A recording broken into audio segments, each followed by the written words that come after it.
Lá, olha, quem já precisou de um remédio específico pelo SUS ou conhece alguém que passou por isso, sabe que às vezes o caminho é complicado, né? Especialmente se o medicamento não está naquela lista oficial. Exatamente. Mas, ó, recentemente, o Supremo Tribunal Federal, o STF, tomou uma decisão bem importante sobre isso. É o tema 1234. Parece que vem para organizar um pouco essa situação. Isso mesmo. A gente está falando, na verdade, de uma decisão que saiu no recurso extraordinário 1366-243. Veio lá de Santa Catarina esse caso. Certo. E a grande questão era: pô, se um cidadão precisa de um remédio que até tem registro na Anvisa, mas não está nas listas do SUS, a ação judicial vai contra quem? O Estado, o município, a União? E, claro, a pergunta de milhões: quem paga essa conta no final? Entendi. Essa é a dúvida de muita gente. Então a gente deu uma olhada profunda nessa decisão do STF. E o que eles fizeram na prática foi validar um acordo, né? Um acordo grande feito entre a União, os estados e os municípios. Isso. A ideia, pelo que parece, é dar mais clareza, mais eficiência, tanto para quem precisa do remédio, quanto para a gestão do dinheiro público na saúde, imagino. Vamos ver como ficou isso. Vamos. O ponto central desse acordo, que agora, com a decisão do STF, virou regra mesmo, é a definição de onde a ação deve tramitar, o que a gente chama de competência no direito, né? Competência, certo? E isso agora depende, olha que interessante, do custo anual do tratamento. O valor do remédio é que vai dizer onde o processo corre. Ah, então a chave é o custo. E como funciona essa divisão? Me parece o ponto principal mesmo. É o ponto crucial. Basicamente ficou assim: se o custo anual do tratamento for igual ou maior que 210 salários mínimos, Nossa, é um valor bem alto. é bem alto. Nesses casos, a ação tem que ir obrigatoriamente para a Justiça Federal. E aí, nesse cenário, é a União quem arca com 100% do custo.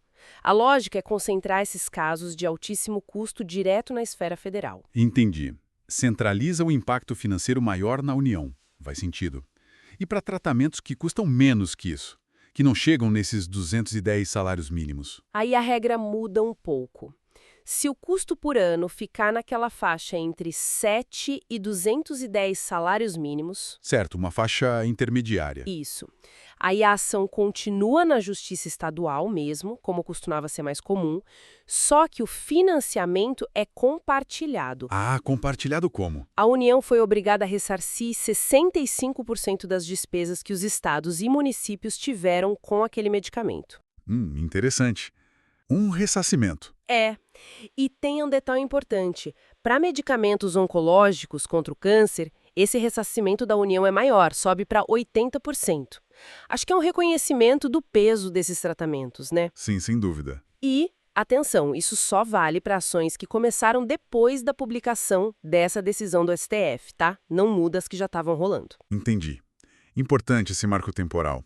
Parece buscar um equilíbrio, né? Dividir a responsabilidade financeira. E pensando no acesso à justiça. Se a ação agora vai para a Justiça Federal, nesses casos mais caros, mas a pessoa mora numa cidade onde não tem Defensoria Pública da União, a DPU, como fica? Pensaram nisso também, felizmente. Nesses locais onde não há DPU instalada, a Defensoria Pública do Estado, a DPE, pode atuar. Ela pode representar o cidadão nessa ação perante a Justiça Federal. Ah, bom. Garante que a falta de estrutura da DPU ali na cidade não impeça a pessoa de buscar o direito, né? Exatamente. Foi uma solução para não criar uma barreira de acesso. E esse acordo, essa decisão, ela prevê alguma coisa para organizar melhor os pedidos, os pagamentos, pensando no futuro? A gente ouve tanto falar da judicialização da saúde, né? Vira uma porta de entrada meio caótica às vezes. Sim, tem uma previsão importante aí. Está planejada a criação de uma plataforma nacional. A ideia é ter um sistema único para centralizar todos esses pedidos judiciais de medicamentos. Uma plataforma digital, imagino. Isso.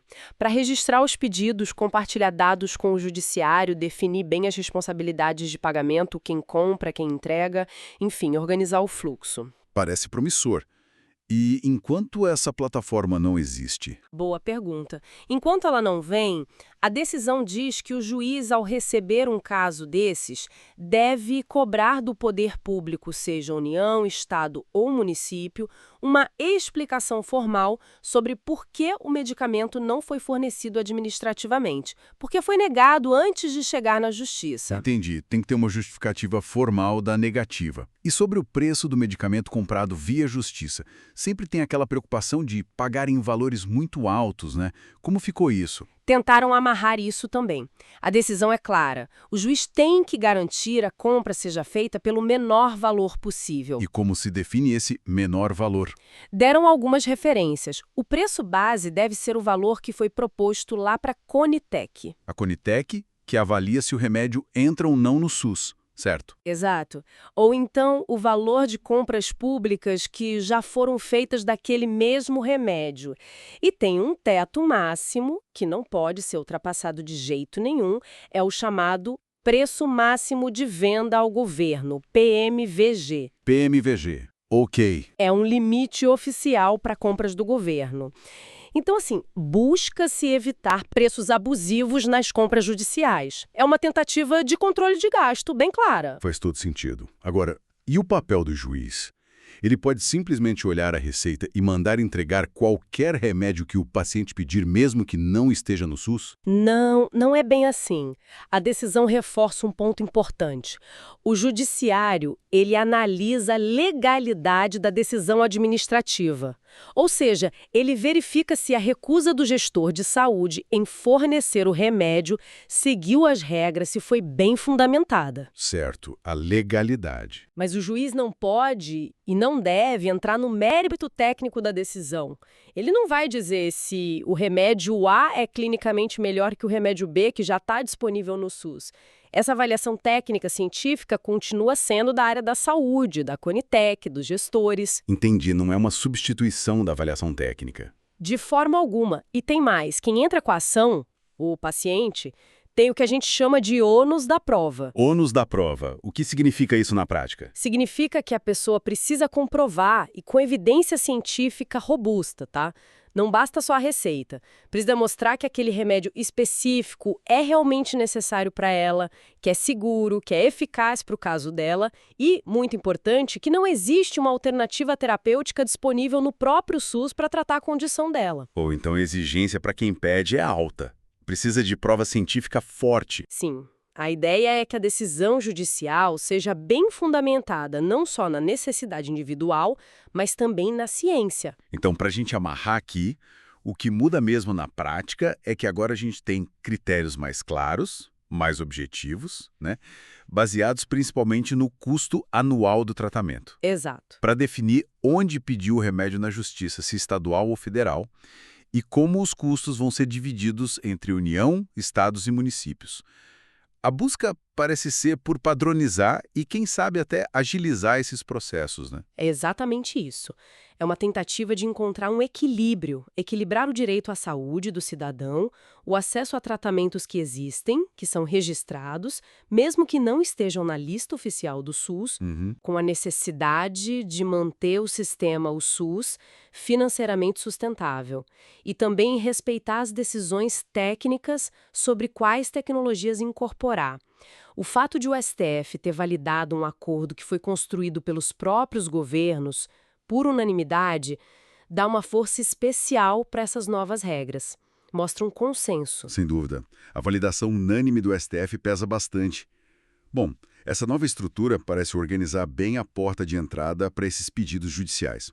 Mas, sabe, pensando um pouco mais para frente, teve um ponto na tese fixada pelo STF que me chamou a atenção. Qual ponto? Aquele que diz que o serviço de saúde que prescreveu o remédio, o médico, a equipe, tem que acompanhar o paciente continuamente e informar para o judiciário como o tratamento está evoluindo. Ah, sim, o monitoramento contínuo. Ponto V, item 5.4 da tese, se não me engano. Isso. Aí eu fico pensando, como é que esse monitoramento constante, que agora é uma exigência formal, vai poder influenciar futuras decisões?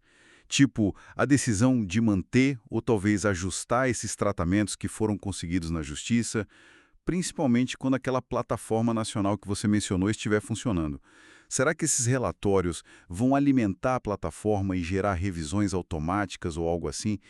É algo para a gente observar, né? Como isso vai funcionar na prática? É uma excelente questão. Como esse acompanhamento obrigatório vai interagir com a gestão e com a própria continuidade do tratamento judicializado, especialmente no contexto da futura plataforma? É, sem dúvida, algo para ficarmos de olho nos próximos capítulos dessa história.